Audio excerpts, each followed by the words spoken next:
ಭಾವನೆ ವಿಶೇಷವಾಗಿ ಬರುತ್ತೆ. ನಾವು ಕರುಣಿಸಿದ್ದಾರೆ.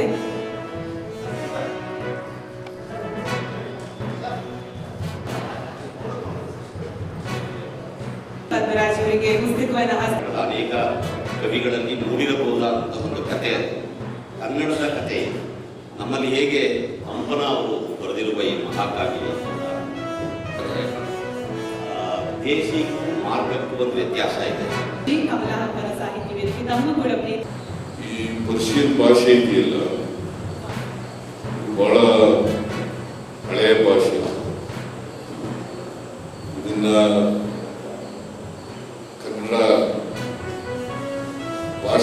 ಭಾಷೆಗೆ ತರ್ಜುಮೆ ಆಗಿರ್ತಕ್ಕಂಥದ್ದು ಅನೇಕ ಕೃತಿಗಳಿವೆ.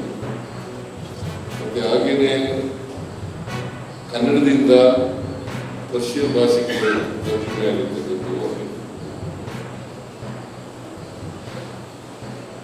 So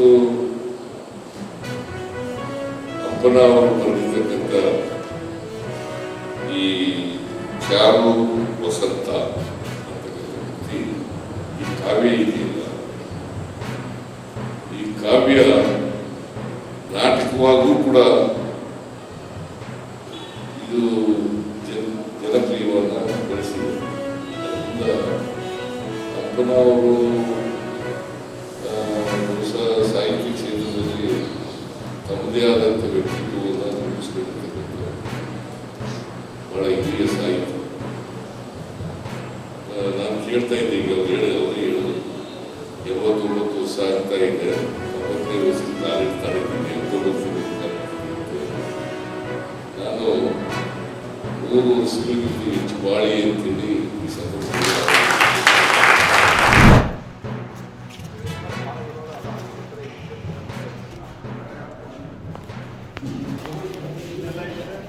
Vale.